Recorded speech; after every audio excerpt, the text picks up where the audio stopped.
Dari Abu Hurairah radhiyallahu an, Nabi sallallahu alaihi wasallam bersabda, tidak akan tegak hari kiamat sampai sungai Efrat dikeringkan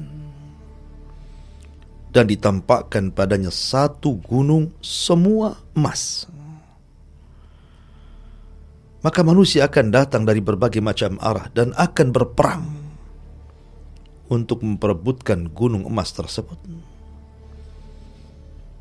Sampai-sampai setiap 100 tentara yang perang memperebutkan gunung emas itu, 99 mati dan 1 yang selamat. Kemudian setiap orang yang terlibat dalam peperangan itu akan berharap bahwa mereka lah satu-satunya yang selamat dari 100 orang yang gugur dalam perang. Dahsyatnya peperangan pada hari itu hanya gara-gara memperebutkan sebuah gunung dari emas. Tentu ini sebuah alamat tanda-tanda kenabian Nabi sallallahu alaihi wasallam bahwa ini pasti berlaku. Di mana Nabi sallallahu alaihi wasallam menceritakan bahwa di dunia ini ada gunung semuanya emas, dan itu akan ditampakkan di akhir zaman, sehingga semua manusia akan memperebutkan gunung yang berupa emas ini sampai mereka rela menyerahkan nyawanya hanya untuk emas-emas ini. Saking besarnya fitnah ini dan pertempuran yang akan terjadi untuk memperebutkan emas ini, sampai-sampai Nabi sallallahu alaihi wasallam mengatakan, faman hadarahu atau faman syahidahu fala ya'khud minhu syai'a. Maka siapapun yang kelak diperlihatkan gunung itu, jangan pernah mengambilnya, jangan pernah terlibat dalam peperangannya. Kata Al-Hafidh Ibnu Hajar rahimahullahu ta'ala, karena besarnya fitnah dan besarnya peperangan pada hari itu. Sebagian orang ada yang mengartikan bahwa Jabal Minad Dhahab di sini artinya al-bitrul yang kita kenal dengan minyak bumi. Kalau memang ini penafsirannya, kenapa Nabi sallallahu alaihi wasallam sampai kemudian menceritakan betapa dahsyatnya peperangan itu? Berarti bukan itu maknanya. Karena minyak bumi itu sudah keluar sejak lama dan tidak ada perang seperti yang disifatkan Nabi sallallahu alaihi wasallam. Ya, boleh jadi mungkin terkadang barat masuk ke negeri Islam, kemudian dengan tujuan hanya mengeruk minyak-minyak bumi, kemudian terjadi peperangan.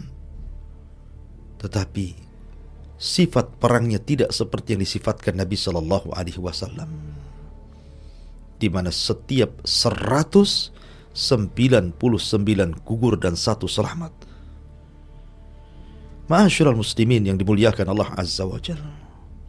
Dan Nabi sallallahu alaihi wasallam menyebutkan dengan nas, sebutan tempatnya jelas sungai Efrat, dan juga menyebutkan dengan nas Jabal Minad Dhahab, bahwa yang diperebutkan adalah gunung emas, bukan tambang. Ma'asyiral muslimin yang dimuliakan Allah Azza wa Jalla. Ini yang pertama. Yang kedua, Nabi sallallahu alaihi wasallam bersabda dalam sebuah hadis,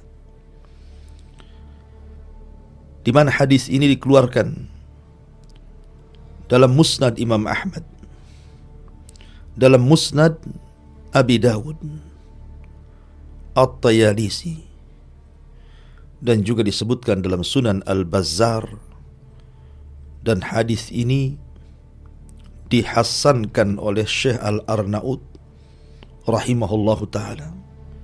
Bahkan Syekh Albani rahimahullahu ta'ala menilai hadis ini adalah hadis yang sahih.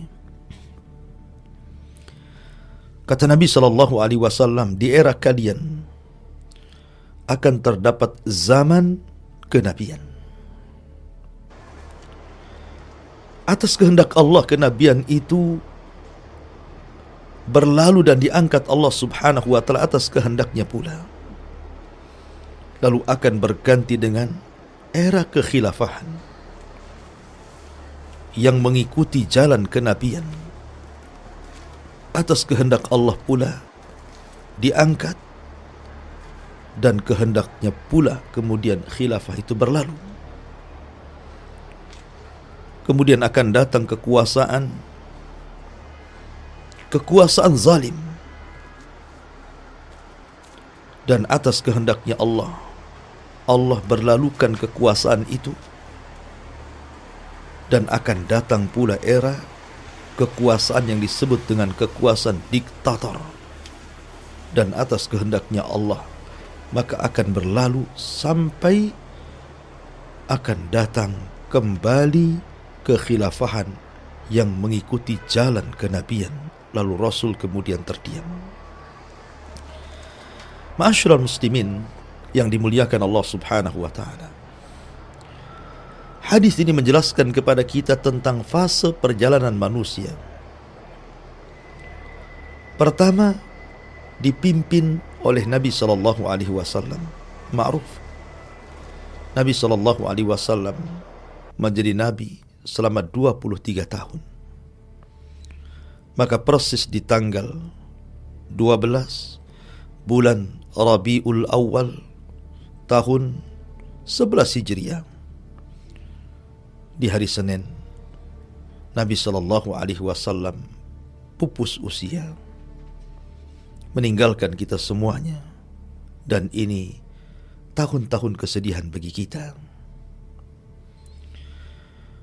Itu yang disebut dengan takunun nubuwatu fikum. Kemudian era yang kedua yang disebut era khulafaur rasyidin, yang Rasul mengatakan thumma takunu khilafatu ala minhajin nubuwah. Kemudian akan berlalu zaman kenabian dan akan datang zaman khilafah yang mengikuti manhaj kenabian.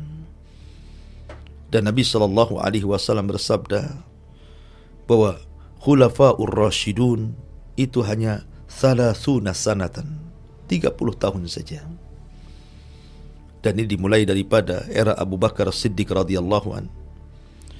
Kemudian Abu Bakar meninggal diganti Amirul Mukminin Umar ibn Khattab radhiyallahu an. Kemudian Amirul Mukminin Umar ibn Khattab mati diganti oleh Utsman ibn Affan. Kemudian Utsman ibn Affan meninggal diganti oleh Ali bin Abi Thalib. Kemudian digenapkan dengan kekuasaan putra Ali bin Abi Thalib, Hasan ibnu Ali radhiyallahu an.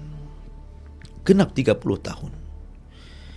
Inilah fase kedua, fase khulafaur rasyidun.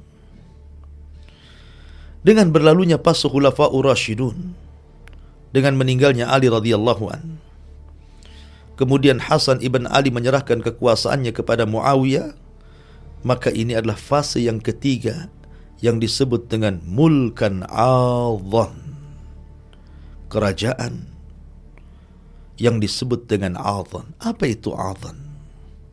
Adhan itu gerham yang menggigit sesuatu. Makanya Nabi SAW mengatakan addu 'alaiha bin nawajid, gigitlah sunnah itu dengan gerham kalian. Seolah-olah ketika Rasulullah SAW mengatakan mulkan adhan, kerajaan, yang dikatakan adhan itu artinya kerajaan yang penuh dengan ketakutan. Takut kalau kekuasaannya diambil orang. Atau dengan bahasa mudahnya, akan muncul kerajaan yang berbentuk dinasti, yang hanya dikuasai oleh turun-temurunnya saja, yang diwarisi oleh anak cucunya saja, dan takut dikuasai orang lain. Ya, walaupun banyak kezaliman di sana sini, banyak pembunuhan di sana sini, akan tetapi kondisinya masih lebih baik karena mereka masih disebut khilafah, karena mereka masih berhukum dengan hukum Allah, dan kaum muslimin masih memiliki satu pemimpin. Ma'asyiral muslimin yang dimuliakan Allah Azza wa Jalla, ada yang mengatakan bahwa era mulkan adhan ini dimulai daripada era Bani Umayyah dengan meninggalnya Ali radhiyallahu an. Kemudian Hasan menyerahkan kepada Muawiyah ibn Abi Sufyan, maka dialah raja pertama dalam Islam dan kerajaannya disebut Bani Umayyah. Kemudian setelah runtuhnya Bani Umayyah, datanglah Bani Abbasiyah dan ditutup dengan Bani Utsmaniyah atau disebut dengan Ottoman, kerajaan Turki Utsmani. Runtuh. Dengan runtuhnya Turki Utsmani, maka berlalunya kerajaan yang disebut dengan Mulkan Adhan, dan itu pada tahun 1924, dan selebihnya berlalu. Kemudian fase yang keempat dimulai, yang Nabi SAW katakan, "Tsumma takunu mulkan jabriyatan." Akan datang fase keempat, di mana akan dikuasai para raja-raja yang diktator, raja zalim, raja yang akan menyebarkan maksiat di mana-mana, perzinahan di mana-mana, pelacuran di mana-mana, minum khamar di mana-mana, kesyirikan di mana-mana, dan kezaliman menyebar di mana-mana. Dan kita berada di fase keempat ini. Tetapi ma'asyiral muslimin yang dimuliakan Allah Azza wa Jalla, Allah tidak mungkin membiarkan kezaliman itu terus ada di permukaan bumi, di mana nanti ada masanya para penguasa zalim, di mana ada masanya para penguasa diktator, mereka akan dimusnahkan dan dilenyapkan. Bahkan kemaksiatan di atas permukaan bumi akan dilenyapkan. Tidak ada lagi orang minum khamar, tidak ada lagi orang berzina, tidak ada lagi orang yang berjudi, tidak ada lagi orang yang bermaksiat kepada Allah Azza wa Jalla. Dengan datangnya era fase yang kelima, yang Nabi SAW katakan, "Tsumma takunu khilafah ala min hajin nubuwah," di mana Allah akan kembalikan hukum-hukum Allah Subhanahu wa taala di akhir zaman kelak, ketika Allah Subhanahu wa taala bangkitkan keturunan Rasul Muhammad atau Ahmad ibn Abdullah yang dikenal dengan Al-Mahdil Muntadhar. Ma'asyiral muslimin yang dimuliakan Allah Subhanahu wa taala, lalu kapan masa-masa mulkan jabriyatan ini berlalu? Kapan para penguasa zalim dilenyapkan oleh Allah dan datang para penguasa yang mengusung hukum-hukum Allah? Ma'asyiral muslimin yang dimuliakan Allah Subhanahu wa taala, di zaman Nabi SAW ada seorang sahabat. Sahabat ini namanya Ibnu Hawala radhiyallahu an. Suatu ketika Ibnu Hawala raut mukanya sedih menghadap Nabi SAW karena kalah perang. Kemudian Nabi SAW meletakkan tangannya di atas kepala Ibn Hawala, kemudian mengatakan, "Ya Ibn Hawala, idza ra'aital khilafata qad nazalatil ardal muqaddasata faqad danatiz zalazil wal balabil wal umuril idham was-sa'atu yawma idin aqrab minan nas min yadi hadhihi ila ra'sika ya Ibn Hawala." Wahai Ibn Hawala, apabila engkau melihat kekhilafahan sudah tegak di negeri yang disucikan, Baitul Maqdis, maka telah dekat banyak gempa di mana-mana, bencana di mana-mana, perkara-perkara besar akan berlaku. Dan ketika itu kiamat lebih dekat kepada manusia dibandingkan telapak tanganku di atas kepalamu. Ma'asyiral muslimin yang dimuliakan Allah Subhanahu wa taala, dari sini bahwa berlalunya mulkan jabriyatan, kekuasaan diktator, kekuasaan yang penuh dengan kezaliman di mana-mana, kemaksiatan menyebar di mana-mana, hukum Allah sudah mulai ditinggalkan dan hukum manusia diagung-agungkan, akan berlalu ketika tegaknya khilafah. Kapan itu? Ketika munculnya Al-Mahdil Muntadhar, di mana Allah Subhanahu wa taala akan bangkitkan Al-Imam Al-Mahdi dan dibaiat di antara dua rukun. Ketika pembaiatan ini sampai ke telinga orang-orang yang ada di Syam, tiba-tiba datang pasukan besar tidak setuju dengan pembaiat ini. Wallahu alam siapa mereka. Apa mereka orang-orang Syiah atau yang lainnya? Wallahu alam. Tapi yang jelas bahwa datang pasukan ini, tapi ketika sampai di Baida antara Mekah dan Madinah, maka Allah Subhanahu wa taala kirim gempa dahsyat sehingga menjadikan orang-orang yang hendak memerangi Al-Mahdi ini semua mati dan terperosok dan masuk ke dalam bumi akibat dahsyatnya gempa ini. Bahkan bukan hanya tentara ini saja yang diwafatkan Allah Subhanahu wa taala, bahkan orang yang lalu lalang di sekitar perjalanan para tentara yang hendak memerangi Al-Mahdi juga, mereka harus terkena imbas gempa ini. Sampai kemudian Aisyah Ummul Mukminin radhiyallahu anha bertanya, "Ya Rasulullah, kalau orang-orang yang hendak memerangi Al-Mahdi kemudian diperosokkan ke dalam bumi karena gempa yang sangat dahsyat, wajar.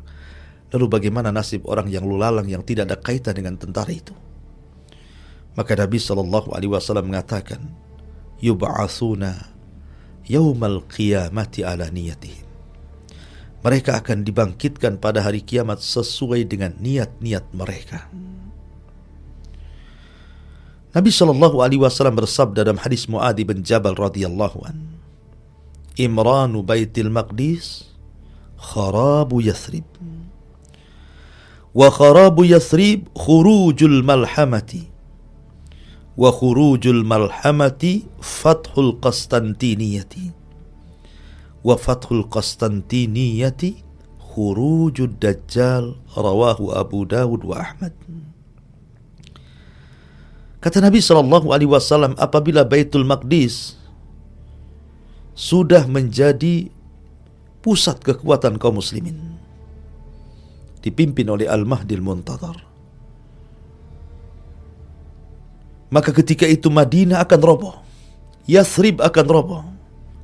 Makna roboh di sini artinya orang-orang Madinah yang memiliki keimanan yang mantap, keikhlasan yang murni kepada Allah Azza wa Jalla, semua akan meninggalkan Madinah dan akan menuju Syam, Palestina.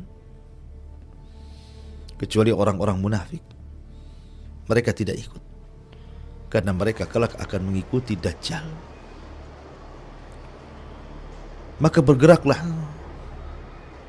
orang-orang yang ada di Yathrib dan bergabung bersama Al-Mahdi di Palestina, di Baitul Maqdis. Dan ketika robohnya Madinah, kata Nabi SAW, khurujul malhamah, akan terjadi malhamatul kubra, perang yang sangat dahsyat yang kata Rasul, la yusma', tidak pernah didengar dahsyatnya perang ini. Dan sepanjang zaman kehidupan manusia tidak perang sedahsyat perang ini, baik yang pernah terbaca atau terdengar. Ada perang dunia pertama, kemudian disusul dengan perang dunia kedua yang diceritakan dahsyatnya luar biasa. Tapi perang ini jauh lebih dahsyat daripada perang dunia pertama atau perang dunia kedua, karena Rasul mengatakan la yusma', tidak pernah didengar dahsyatnya, luar biasa. Maka disebut malhamatul kubra. Malhamah diambil dari kata lahmun, karena saking dahsyatnya perang ini sehingga daging manusia bertebaran, berteberangan, berhamburan karena dahsyatnya peperangan ini. Ma'asyiral muslimin yang dimuliakan Allah Azza wa Jalla. Lalu kapan terjadinya malhamatul kubra ini? Nabi SAW pernah bersabda dalam sebuah hadis di mana kita kaum muslimin tusalihuna antum warrum sulhan amina. Kata Nabi SAW, kalian akan berdamai. Kalian akan melakukan hudnah perdamaian bersama orang-orang Romawi Nasrani nanti di akhir zaman. Artinya bahwa seluruh kaum muslimin akan bergabung dengan orang-orang Romawi Nasrani yang ada di Eropa. Kemudian fatagzunahu aduwa mi waraikum. Fatagzuna antum warrum aduwan mi waraikum. Maka kalian kaum muslimin akan bergabung bersama orang-orang Romawi memerangi musuh di belakang kalian. Rasul tidak menyebutkan siapa musuh di belakang kita. Boleh jadi ke arah Asia atau yang lainnya. Tapi yang jelas bahwa di akhir zaman Islam itu sangat kuat, sehingga mereka bisa melakukan hudnah, melakukan hubungan untuk menyerang musuh di belakang kita. Kalau kita tidak kuat, tidak mungkin kemudian kita kerjasama dengan orang-orang Romawi. Akhirnya kemudian perang dahsyat pun terjadi. Setelah kemudian Allah Subhanahu wa ta'ala menangkan peperangan itu, tiba-tiba kemudian orang-orang Romawi mengklaim bahwa kemenangan itu adalah kemenangan mereka. Bangkitlah seorang Nasrani, mengacungkan salib dan mengatakan, ghalabas salib, ghalabas salib. Salib telah menang, salib telah menang. Maka datang seorang muslim, marah besar, karena ini perang bersama. Kenapa kemudian kemenangan diklaim orang-orang Romawi? Diambillah salib itu kemudian fayadukuhu, kemudian dipatahkan dan dipecahkan. Kemudian dia pun fayaqtuluhu, membunuh Nasrani ini dan mengatakan balillah ghalab, bahkan Allah yang memenangkan perang ini, bukan kalian. Bangkitlah orang-orang Nasrani dan membunuh seorang muslim yang sudah membunuh seorang Nasrani yang mengatakan ghalabas salib, ghalabas salib, telah menang salib dan telah menang salib. Ketika kemudian mereka mulai berkhianat, fayaghdurun, berkhianat, mereka merobek perjanjian dengan kaum muslimin. Disinilah terjadi malhamatul kubra, di mana Islam di akhir zaman akan berperang melawan orang-orang Nasrani. Nasrani Barat, Nasrani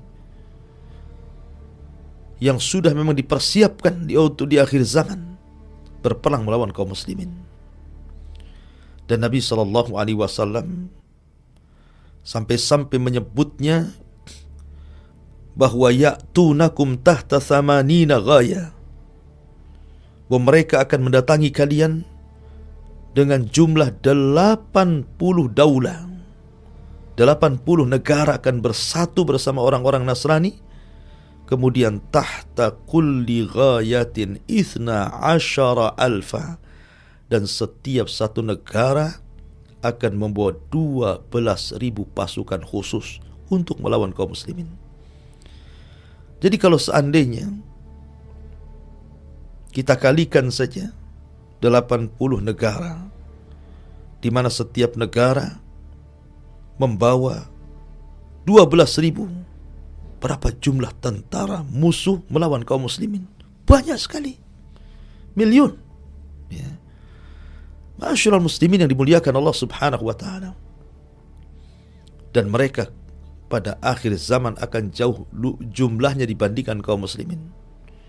Jadi orang-orang Nasrani itu di akhir zaman jumlah mereka melebihi jumlah kaum muslimin. Ketika pasukan berhadap-hadapan di perang Malhamatul Kubra, di sini terjadi pemurtatan luar biasa, di mana sepertiga pasukan kaum muslimin ketakutan. Karena ketakutan akhirnya mereka pun lari, dan sebagiannya bergabung bersama orang-orang Romawi. Maka tentara ini disabdakan Nabi SAW, la yatubullahu alaihim, Allah tidak akan menerima taubatnya. Kemudian Allah Subhanahu wa ta'ala pasukan mempersiapkan sepertiga pasukan lainnya, dan mereka berperang habis-habisan dan semuanya gugur, dan Rasul katakan mereka adalah khairu syuhada fil ardi. Mereka sebaik-baik orang yang mati syahid di bumi. Kemudian sepertiga pasukan, mereka lah yang dimenangkan oleh Allah Azza wa Jal, sehingga orang-orang Romawi terkalahkan dalam perang Malhamatul Kubra. Ingat, perang ini hanya terjadi dalam tempo sesingkat-singkatnya 4 hari saja. Perang ini hanya terjadi 4 hari. Hari pertama kaum muslimin mempersiapkan pasukan, mempersiapkan sebagian pasukan. Begitu juga Romawi. Terjadi pertempuran hebat dari pagi sampai malam. Tidak ada yang kalah, tidak ada yang menang. Korban berjatuhan, tentara banyak yang mati. Kemudian hari yang kedua dilanjut, kaum muslimin mempersiapkan pasukan yang lain. Begitu juga Romawi. Kemudian mereka berperang dari pagi sampai malam. Tidak ada yang kalah, tidak ada yang menang. Korban berjatuhan begitu banyak. Kemudian hari yang ketiga juga sama. Tidak ada yang kalah, tidak ada yang menang. Korban berjatuhan. Tapi hari keempat, datang tentara dari Madinah, dan mereka sebaik-baik tentara. Yauma idin, pada hari itu. Kemudian menyerang orang-orang Romawi di hari keempat dalam perang Malhamatul Kubra, dan Allah menangkan. Dan Allah menangkan. Betapa banyak jasad-jasad para syuhada atau jasad-jasad orang-orang kafir Romawi saat Malhamatul Kubra, sehingga dahsyatnya peperangan ini sampai-sampai Rasul mengatakan, kalau seandainya yatiru ta'ir, kalau seandainya ada burung itu lewat di atas peperangan, fasaqata famat, pasti dia akan jatuh kemudian mati. Berapa banyak bangkai, berapa banyak jasad-jasad kaum muslimin. Belum lagi raihatud natina, bau yang sangat busuk yang ditimbulkan dari jasad-jasad yang bergelimpangan itu. Wajar kalau seandainya burung kemudian jatuh karena dahsyatnya peperangan itu. Ma'asyiral muslimin yang dimuliakan Allah Subhanahu wa taala. Di mana pusat tentara orang-orang kafir di akhir zaman, dan di mana pusat tentara orang-orang yang beriman? Ada yang mengatakan bahwa pusat tentara orang-orang Romawi berada di A'maq dan Dabik. Di mana A'maq? A'maq itu di Antokia, Turkiya sana. Dan Dabik itu dekat Halab, Suriah. Anda bisa bayangkan pasukan orang-orang Romawi terbentang dari Antokia, Turki, sampai kepada Halab, Suriah.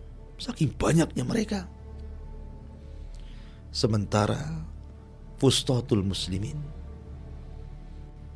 tempat pasukan kaum muslimin berada di akhir zaman, kata Nabi SAW, mereka akan tinggal di Dabik, di Ghuta. Mereka akan tinggal di Ghuta, kurbu Damaskus, mendekati Damaskus, Dimask. Padahal Damaskus di zaman Rasul belum ada. Tapi Nabi SAW menghabarkan akan ada Damaskus. Dan sekarang ada Damaskus. Dan di situ ada Ghuta dekat dengan Damaskus. Disitulah kaum muslimin akan menjadikan kekuatannya tinggal di Ghuta. Sementara orang-orang Romawi akan berada di Dabik sampai ke A'maq, di Antokia, Turki, sampai ke Halab, Suriah. Maka berjumpalah dua pasukan, dan Nabi SAW katakan, khurujul malhamah, terjadi malhamatul kubra. Maka singkat cerita, sehingga setelah 4 hari kaum muslimin menang, maka mereka bergerak untuk membuka Konstantinopel. Di mana Konstantinopel? Konstantinia itu di mana? Konstantinia atau Konstantinopel ada di Turki, Istanbul. Dulu Istanbul pernah dibebaskan oleh seorang yang disebut dengan Muhammad Al-Fatih. Ma'ruf sejarahnya dan dihabar gembirakan oleh Nabi SAW. Dan di akhir zaman Istanbul, Konstantinopel akan dikuasai lagi oleh orang-orang Nasrani. Kelak di akhir zaman, mungkin sekarang tidak, tapi nanti di akhir zaman tapi akan direbut lagi oleh kaum muslimin. Al-Imam Muslim dan Hakim meriwayatkan sebuah hadis dari Abi Hurairah radhiyallahu anhu. Kata Nabi sallallahu alaihi wasallam, "Hal sami'tum bi Madinatin janibu minha fil barri wa janibu fil bahri?"